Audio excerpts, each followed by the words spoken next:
최근 합성연료라고 있는데요.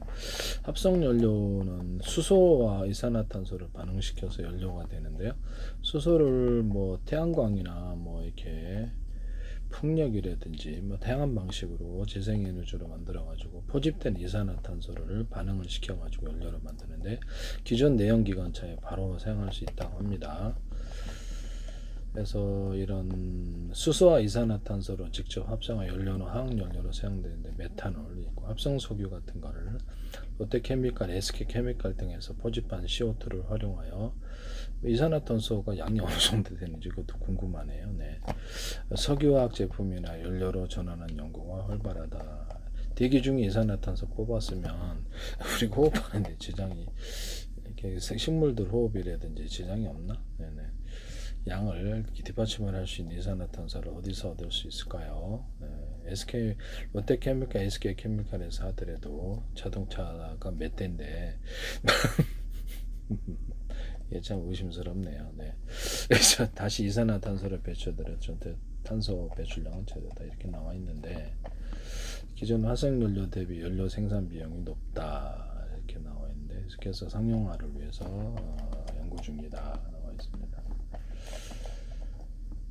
이산화탄소와 수소를 고온에서 촉매와 반응시켜서 일산화탄소와 물로 만든다. 추가적인 합성 과정을 통해서 메탄올, 디젤, 가솔린 같은 탄화수 연료로 전환된다 라고 나와 있는데요. 제가 기존에 공기 탱크 방식으로 자동차, 배, 비행체 이런 데서도 빨아들여서 모터를 해방해들여서 그것을 연료하고 섞어주는 장치를 만든다라고 말씀을 드렸는데 공기하고 또는 온도를 높여준다. 여기 따라 또는 수소산소를 섞어주거나 비행체 연료로 살 때는 우라늄 또는 플루토늄의 가스 구조도 섞어줄 수 있다. 아니면 우주 항해 시대나 군사용으로 사용할 때 우라늄 또는 플루토늄의 가스 구조에 있다가 산화제를 이용해서 곧바로 해서 이것을 고체 연료나 액체 연료로 전환할 수 있다고 그랬는데 분말 형태로 하거나 액상이나 규조토에다가 액체 연료를 넣어가지고 이렇게 쓸 수도 있고, 그러니까 고체 연료를 쓸 때 장약 같은 데도 그럴 수 있다고 그랬죠. 고체 연료는 이걸 반응을 시켜서 이게 하여튼 그 우라늄 토 플루토늄을 분말이나 가스 액상으로 써서 연료로 쓰는 한 이렇게 말씀을 드렸는데요. 수소산소를 넣을 수도 있어요. 거기다가 휘발유에다가 섞을 수도 있고 휘발유나 이렇게 석유에다 섞어서 비행체 연료로 사용하거나 할 수 있는데 환경 문제만 없다면 배에도 사용할 수 있어요. 네네. 하시면 우라늄 토륨 플루토늄의 분말을 갖고 다니다가 액상화시키고 가스로 만드는 이런 기술을 이렇게 기기를 갖고 다니셔야 될 것 같은데요. 하시면 기술이 되겠습니다. 원자력 같은 데서도 우라늄 토륨 플루토늄의 분말 구조나 액상 가스로 생산하시면 되겠어요. 모듈 방식으로 그래서 보일러가 이렇게 100개짜리 이렇게 해가지고 큰 데 옮겨 50개짜리 20개짜리 큰 데로 끓여서 큰 데로 옮겨서 발전하는 것을 두산 엔지니어링이나 또는 저기서 웨스팅하우스 미국 업체나 전세계 업체나 프랑스 원전 업체나 만드시면 안 되겠어요. 모듈 방식으로 끓이면 금방 건설한다. 석탄, 석유, 가스 발전할 때도 이 기술을 쓸 수 있다. 모듈 방식으로 끓이는 거 가정용에서도 이것을 쓸 수 있다라고 말씀을 드렸는데 가정용 난방 볼보의 분기에다가 전기 주전자 방식, 전기 가스 방식, 뭐 다양한 연료 방식. 그래서 하나짜리, 두 개짜리, 세 개에서 크게 해서 밑으로 큰 데에다 옮겨서 이것을 흘린다. 이렇게 작은 단위로 이렇게 물을 금방 끓이면은 금방 끓여진다 그러죠. 그거를 해가지고 이것을 돌려가지고 이렇게 펌프도 돌리고 생산한다. 저기 난방한다 그러죠. 난방. 언어풀을 할 수 있고요. 네, 그래서 전기주전자 방식에다가 좀 금속을 그 안에다 추가로 넣어가지고 빨리 끓이는 방식을 선택할 수 있다고 했죠. 금속 판이라든지 금속을 넣어서 자갈 구조도 넣어도 돼요. 빨리 끓이는 이런 구조를 말씀을 드렸는데 그 방식을 사용하면 금속판을 이렇게 탁탁탁 가루는 세로는 이렇게 넣어가지고 그것을 뭐 카로세로 격자무늬로 넣어도 되죠. 물을 끓여서 공급하는 방식 보일러에도 쓸 수 있고 난방에도 쓸 수 있고 다양하게 쓸 수 있는데 전기주전자 방식으로 해가지고 돼지꼬리 땡땡이 방식 하나가 있다. 그럼 홈을 좀 봐준다 그랬죠. 뭐 열코일 같은데도 전력 니켈 크롬선이다 그러면 홈을 좀 봐주거나 형광 이렇게 뭐죠 백열 전구 같은데 필라멘트도 홈을 좀 봐준다.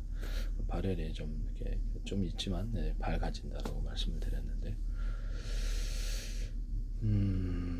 돼지거리 땡땡이 방식의 물 기터기도 이렇게 탕중화로 여러 개를 넣어가지고 상중화를 동시에 끓인다라고 말씀을 드렸는데요. 하시면 제 기술이 되겠습니다. 그 정수기 같은 데나 아니면 이렇게 샤워실, 이렇게 화장실에 샤워할 때도 그렇고, 물 이렇게 그릇 씻을 때도 전기와 그 주전자 방식으로 2개짜리, 3개짜리 해서 어느 풀 쓸 수 있고, 그래서 물량을 조절하면서 물을 끓여가지고 거기다 물 여기서 곧바로 찬물 섞어서 할 수 있다. 수돗물 연결, 그렇지 않은 거 2가지를 할 수 있습니다. 샤워도 할 수 있고요. 아니면 가스레인지에서 끓인 거를 여기다 부어도 되고, 난방 물뱅구기 거기다 전기 주전자 방식이거나 가스를 끓이는 방식 2가지 방식이 있을 수 있는데, 다른 연료도 괜찮아요. 화목 연료도 작은 모듈로 끓여서 그쪽으로 큰 탱크로 옮겨서 하는 화목난로도 괜찮다. 석유 방식도 괜찮고 하시면 되겠습니다. 물 끓여가지고 순환을 시킨다. 여름 같은 경우는 이렇게 수돗물 연결 아니면 차가운 물을 넣어서 냉방장치로서 사용할 수 있습니다. 펌프를 통해서. 그래서 모듈 방식으로 하시면 제 기술이다. 또는 휘발유나 이렇게 공기 같은데 오토바이 같은데도 공기 탱크 방식으로 빨아들여서 연료와 섞어주면 제 기술입니다. 아예 그냥 주유소 단계에서 공기와 섞어주면 되는데, 석유하고 바이오 디젤도 되고요. 그렇게 되면 좀 더 이렇게 완전 연소가 된다. 적어도 수소산소를 조금 프로테이지를 섞어주거나 산소를 섞어주는 그런 안도 있다. 석유 끓일 때 석유를 정제할 때 수소를 넣어주거나 또는 산소를 넣어주거나 이산화탄소를 넣어주는 경우 있다.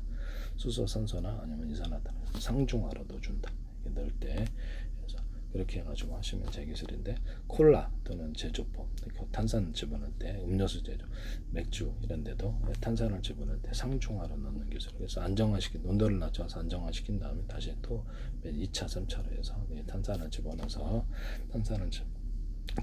하는 이런 제조 방법을 사용하시면 제 기술이 되겠다. 이것은 막걸리나 다른 데 술 만들 때도 쓴다. 일단은 그래서 이렇게 이것을 주유소에서부터 공기를 섞어서 보내주거나,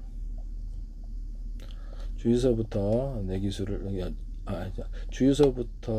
공기를 섞어주거나, 수소산소 터지지 않을 정도만 조금 섞어주거나, 그래서 아예 그냥 비행체나 배, 자동차 이런 기기에서 그 공기하고 섞어준다. 연료를 믹서해가지고 온도를 높이는 기능도 있을 수 있고요. 또는 수소산소를 좀 프로테이지를 넣을 수 있을 때, 이러면 균일하게 이 기술은 석유 정제할 때도 쓸 수 있다. 공기를 섞어주는 기술은 기타 다른 데에서도 응용할 수 있습니다. 해외 기술을 무단으로 사용하지 맙시다. 공장 같은 데서 이산화탄소를 포집한다는데, 그 공장 이산화탄소가 생산되는 공장이 몇 군데나 있을까라는 의심이 조금 드네요. 네, 참. 우리나라 요소수에서 좀 의심이 많이 돼. 물을 전기분해해서 그린 수소를 생산한다. 풍력과 태양력을 이용해서 산소 포집, 공기 중 공장 배가스에서 이산화탄소를 포집한다. 포집한 그 이산화탄소를 식물도 호흡을 하는데 사용하는데, 그렇게 식물도 필요한 부분인데 공기 중에 하면 이게 산소 우리가 호흡이 안 될 수도 있잖아요. 합성가스 전환, 포집한 CO2와 수소를 역수성 가스 전환 반응을 통해 합성가스로 전환한다. 이산화탄소 플러스 수소로 전환. 연료 합성, 피셔 트롭슈르 합성이나 촉매 기술을 통해 합성가스를 탄화수소로 합성하여 액체 연료를 생산한다. 합성가스를 탄화수소로 합성해서 액체 연료를 생산한다. 좀 가능성이 없을 것 같은데 좀 의심이 가네요. 우리나라의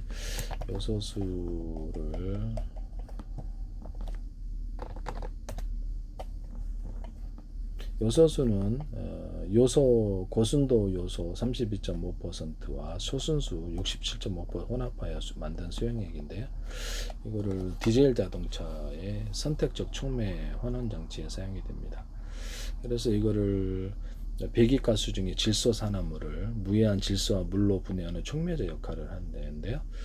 국제 표준에 따라서 요소 32.5%, 저순수 67.5%. 그러면 이거를 아예 따로따로 분리해서 팔자는 거죠. 수입을 하든 저기 공장에서 만들든 요소 32.5%, 초순수 65% 실버해서 소비자가 혼합하게 하면 똑같다라는 거죠. 하시면 제 기술이 되겠습니다. 소비자가 혼합하게 하자 그냥. 아니면 이게 요소 32.5%로 만들어준 놈, 초순수 67.5% 만들어 기계를 해서 대리점검 가게 같은 데서 만들어주면은 이거 합법적이지 않느냐라는 거죠. 기계로 만드는데 뭐로 대형 설비에서만 대형 공장에서 만들 필요 뭐가 있어요? 가게에서 그냥 만들면 되지. 이 사업을 벌이시면 제 기술이 되겠습니다. 그동안 통안 몇십 년 동안 안 하다 꼭 내가 얘기하기만 하면 뭐 못해서 안 다니시는 분들이 내 기술을 자기 기술로 만들기 위해서. 그래서 아이디어가 참 중요한 거거든요. 팬티 하나에 구멍 뚫고도 전 세계 특화났다. 이런 사업을 벌이시면 안 되겠다. 지금까지 안 하다가 요소 32조, 소순수 65%를 따로따로 팔아 소비자가 섞는다. 이상 없잖아요. 그죠? 네? 이상 없고 그런 요소수 32.5%를 만들어주는 기계, 초순수 67.5% 만들어주는 기계를 판다. 두 가지를 넣어서 섞어서 판다. 불법이 아니다는 이거 하시면 이런 기계 만드시면 제 기술입니다. 그래서 이런 부분을 말씀을 드립니다. 남의 기술을 무단으로 사용하지 마세요.